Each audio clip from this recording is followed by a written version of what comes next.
Bismillahirrahmanirrahim. Rabbi zidni ilma warzu'ni fahma wa amalan mutaqabbala. Amin, amin ya Baik rabbal Ananda sekalian, di sini kita kembali belajar tematik pada tema 6, energi dan perubahannya, subtema 1, sumber energi, pada pembelajaran 3 dan 4.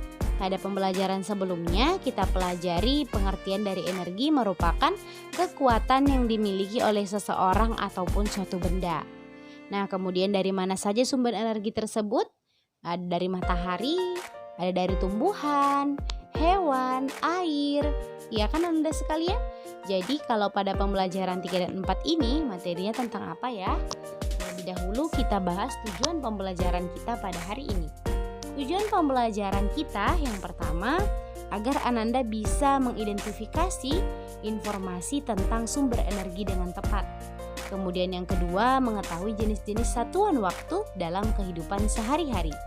Yang ketiga, mengidentifikasi variasi pola irama pada sebuah lagu.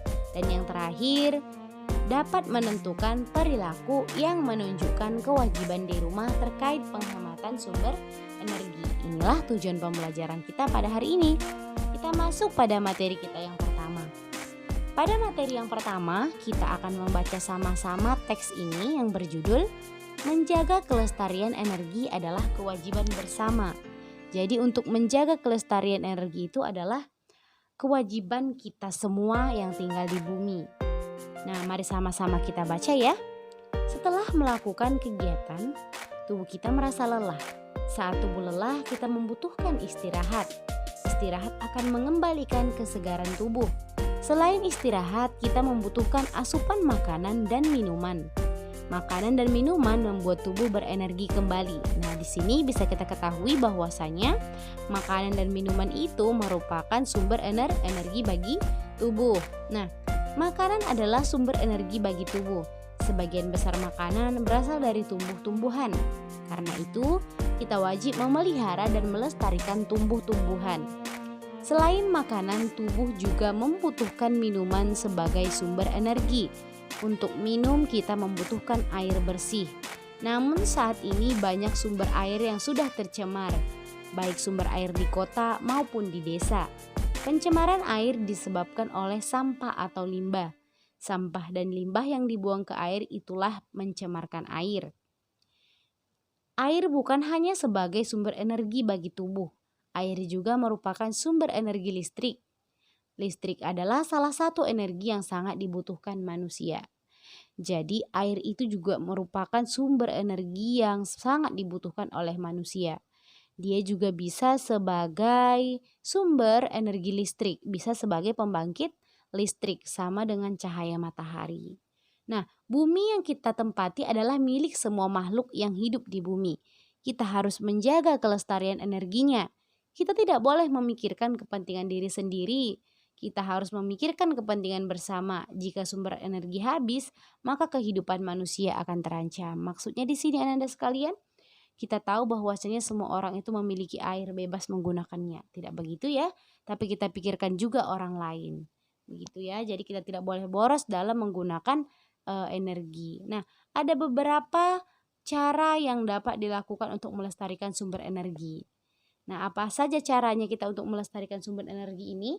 Nah, yang pertama di sini merawat dan memelihara tanam-tanaman. Nah, kita harus merawat, misalnya ada tanaman, hewan juga wajib kita rawat ya, karena itu merupakan sumber energi. Kemudian yang kedua, melakukan penghijauan. Yang ketiga, tidak membuang sampah dan limbah ke sumber air. Nah, inilah yang membuat air itu tercemar ya. Kemudian yang keempat, menggunakan air secukupnya saja. Jadi coba kita terapkan dalam kehidupan sehari-hari. Setiap memakai air itu harus hemat, memakai listrik juga harus hemat juga, dan membuang sampah itu tidak boleh ke sumber air. Oke Ananda, kita lanjut. Di sini ada satuan waktu. Nah, satuan waktu ini ada yang disebut dengan detik, kemudian menit. Menit apa Miss? Jam, kemudian hari, ada minggu, bulan, dan juga tahun. Ini merupakan satuan waktu. waktu. Kalau yang lebih singkat itu apa, Miss? Detik. Jadi detik itu tinggal kita ngitung misalnya 1, 2, 3. Nah, itu disebut detik. Berarti 3 detik. Tapi kalau menit gimana, Miss? Kalau menit itu kita harus hitung 60, 1 sampai 60, maka itulah 1 menit. Kalau 1 jam, Miss? Nah, kalau 1 jam itu 60 menit. Ya, 1 menit berarti 60 detik. Jadi dia yang paling singkat itu detik, kemudian menit, kemudian jam, hari, minggu, bulan, lalu tahun. Tahunlah yang paling lama itunya ya, durasinya.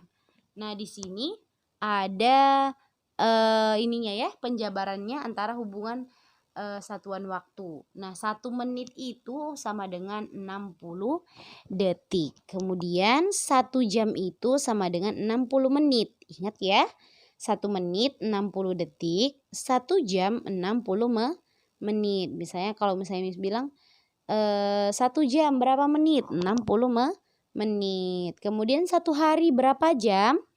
24 jam. 1 hari itu 24 jam. Kemudian 1 minggu berapa hari? Iya, betul, 7 hari. Kalau 1 bulan berapa minggu? Berapa kali hari minggu? 4. Kemudian 1 bulan itu berapa hari? 1 bulan itu 30 hari, ada yang 28, ada yang 31. Nah, 1 bulan itu kan 4 minggu. Nah, kalau 1 bulan itu berapa hari? Kalau hari yang ditanya berarti dia ada 30, ada 31, dan ada 28. Tapi rata-ratanya 30 ya, 30, 31. Nah, kemudian 1 tahun itu berapa bulan? 1 tahun itu ada 12 bulan. Nah, 12 bulan itu ini dia. Ini ya, mulai dari Januari sampai ke Desember. Kemudian 1 tahun berapa hari? 365 hari. Kalau 1 semester berapa bulan, Miss? 6 bulan. Kalau 1 windu berapa tahun? 8 tahun. Kalau 1 dasawarsa 10 tahun. 1 abad misalnya dia sudah hidup selama 1 abad, berarti dia sudah hidup selama 100 tahun. Kemudian kalau 1 milenium itu 1000 tahun. Nah, di sini ada nama-nama bulan. Pasti Anda semua ingat kan nama-nama bulan ya? Januari, Februari, Maret, April, Mei, Juni, Juli, Agustus, September, Oktober, November, Desember gitu ya. Nah, ini merupakan nama-nama bulan. Nah, biasanya tuh ya, Januari itu 31 hari. Kalau Februari 28 atau 29. Nah, jadi khusus bulan Februari ini setiap 4 tahun sekali jumlah harinya ada 29. Jadi lebih sering dia 28, 4 tahun kemudian baru dia sampai 29 hari. Jadi kalau misalnya ada teman kalian yang lahir di tanggal 29 Februari, berarti dia itu ulang tahun 4 tahun sekali, begitu ya.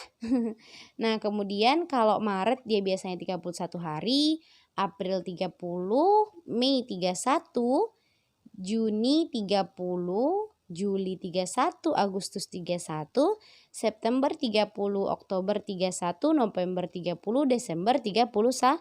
Itu jumlah hari pada bulan-bulan. Nah, jadi kalau 4 tahun sekali jumlah harinya itu ada 29 pada Februari disebut tahun kabisat. Oke? Nah, itu dia ya. Kemudian kita masuk pada materi SPDP yaitu alat musik ritmis. Nah, alat musik ritmis adalah alat musik tanpa nada atau tidak berirama. Namanya ritmis ya. Contoh alat musiknya itu ada di sini, ada marakas. Nah, ini biasanya marakas ini dia kayak ada sesuatu benda yang ada di dalam sini, kemudian dia cara memainkannya itu digoyang-goyang ya. Digoyang-goyang gitu. Nah, ada tamborin, ini dipukul sama dengan rebana. Nah, ada juga di sini konga, ini juga dipukul ya. Pernah nampak nggak ini Nanda ya? Kemudian yang ini tadi marakas, caranya digoyang-goyang gitu ya. Pernah nih kalau kita nonton Upin Ipin, mereka memakai alat musik yang ini. Nah kemudian yang ini tamborin, dipukul. Ini biasanya dipakai orang-orang yang nasib. Nah ada triangle, ada kendang, kayak gendang ya dipukul, ada drum. Nah drum nih biasanya ini ada nih kalau di zaman modern ini ya. Kemudian ada tifa. Nah tifa ini juga dipukul. Terus ada timpani. Nah ini kayak gendang juga ya, ini juga dipukul caranya. Kemudian ada gong. Nah ini biasanya kalau misalnya ada peresmian sesuatu biasa digunakan ya. Suaranya nanti dia kayak gong gitu ya. Ini dia alat-alat musik ritmis. Jadi boleh juga nanti kalau misalnya pengen tahu boleh searching juga di YouTube ya cara memainkannya. Ya Nanda ya. Kemudian kita masuk pada materi membaca di sini ya mengenai teks yang berjudul Air dan Angin adalah Sumber Energi. Nah, jadi Ananda sekalian boleh dibuka juga bukunya, boleh sama-sama kita baca ini, oke? Air bukan hanya sumber energi bagi tubuh. Air juga sumber energi listrik. Cara memanfaatkannya adalah air tampung pada sebuah bendungan atau waduk. Lalu bagaimana air bendungan dapat menghasilkan energi listrik? Caranya adalah air di bendungan dialirkan. Aliran ini memiliki kekuatan yang disebut energi kinetik. Energi kinetik air menggerakkan kincir ataupun turbin. Gerakan kincir akan menggerakkan generator listrik. Generator listrik inilah yang pembangkit energi listrik. Nah, jadi supaya lebih paham ya dengan cerita ini boleh juga nanti Ananda sekalian mau lihat bagaimana ininya tuh biasanya ada ya penjelasannya lebih lanjut atau videonya gitu di YouTube bagaimana air itu bisa menghasilkan energi listrik. Jadi ketika dibendung, nah aliran ini memiliki sumber energi kinetik namanya. Nah, dan kemudian energi kinetik air ini menggerakkan kincir atau turbin. Nah, ada kincir dan turbin yang disediakan pada bendungan ini. Nah, dia akan menggerakkan generator listrik. Nah, generator listrik inilah yang membangkitkan energi listrik. Nah, bendungan atau waduk yang dimanfaatkan untuk menghasilkan energi listrik disebut pembangkit listrik tenaga air. Nah, ada pembangkit listrik tenaga surya seperti matahari tadi ya Mas bilang ya semalam. Nah, ada juga pembangkit listrik tenaga air atau PLTA. Berikut ini adalah beberapa nama PLTA yang ada di Indonesia. Jadi ada pembangkit tenaga listrik air yang di Indonesia itu yang pertama ada di Jatiluhur. Itu di Purwakarta, Jawa Barat. Kemudian PLTA Maninjau di Sumatera Barat. Kemudian PLTA Karangkates di Malang. PLTA Sigura-gura, nah ini di Sumatera Utara. Miss udah pernah juga kemari. Dan ini betul-betul bendungannya itu besar. Jadi ini memang pembangkit tenaga air. Nah ini air apa namanya di Sungai Asahan gitu ya. Nah kemudian ada PLTA Musi, Kapahiang di Bengkulu. Kemudian ada PLTA Gajah Mungkur. Jadi listrik itu bisa dihasilkan dari air dan juga bisa dari cahaya matahari. Oke. Nah, begitu ya. Kemudian kita masuk pada materi selanjutnya itu teks masih mengenai sumber energi. Sumber energi lainnya adalah udara. Di dalam udara terdapat oksigen. Jadi udara yang hari-harinya ini kita rasakan ada oksigen di dalamnya. Nah, oksigen itu penting bagi kelangsungan hidup manusia, iya kan? Karena manusia itu bernapas itu menghirup oksigen. Nah, jadi udara itu bukan hanya sumber energi bagi tubuh. Jadi udara itu juga dapat dimanfaatkan sebagai energi listrik. Wah, luar biasa ya, Allah lah yang menciptakan ini semua. Jadi kita harus bersyukur Allah menciptakan segala sesuatunya dengan manfaat yang begitu luar biasa bagi kita, ya kan? Nah, juga oksigen ini kita sudah pelajari bahwa oksigen ini berasal dari daun, dari hasil fotosintesis pada tumbuhan. Luar biasa kan Ananda ya? Nah, juga udara ini bisa dimanfaatkan sebagai energi listrik juga. Jadi, udara yang bergerak disebut bayu atau angin. Bayu atau angin memiliki energi kinetik. Nah, energi kinetik inilah yang dapat menggerakkan kincir. Kincir angin dapat menggerakkan generator listrik. generator listrik akan membangkitkan energi listrik. Nah, pembangkit listrik tenaga bayu ataupun tenaga angin terbesar di Indonesia terdapat di Sidrap, Sulawesi Selatan. Nah, berarti angin ini juga bisa digunakan sebagai sebagai sumber energi listrik karena dia memiliki energi kinetik ya yang bisa membangkitkan listrik. Dia kincir angin nih. Berarti luar biasa ya. Jadi kalau kita memang betul-betul belajar, kita bisa memanfaatkan segala sesuatu yang Allah ciptakan. Seperti udara, air bisa dibuat menjadi pembangkit tenaga listrik. Masya Allah ya. Nah, kemudian di sini Ananda, materi kita sudah selesai mengenai beberapa sumber energi dan bagaimana juga sumber energi itu bisa dimanfaatkan dengan berbagai macam ya, sebagai energi listrik, sebagai asupan untuk tubuh kita dan lain sebagainya. Semoga Anda sekalian paham ya pada materinya. Nah, di sini ada tugas kita. Silakan Anda tuliskan 2 contoh alat musik ritmis selain yang ada pada materi. Nah, selain yang ada pada materi tadi, silahkan dibuat 2 ya Nanda ya. Nah, jika ada kesalahan atas apa yang Miss sampaikan, Miss mohon maaf dan Miss tutup dengan bacaan alhamdulillah. Alhamdulillahirabbil alamin. Wassalamualaikum warahmatullahi wabarakatuh.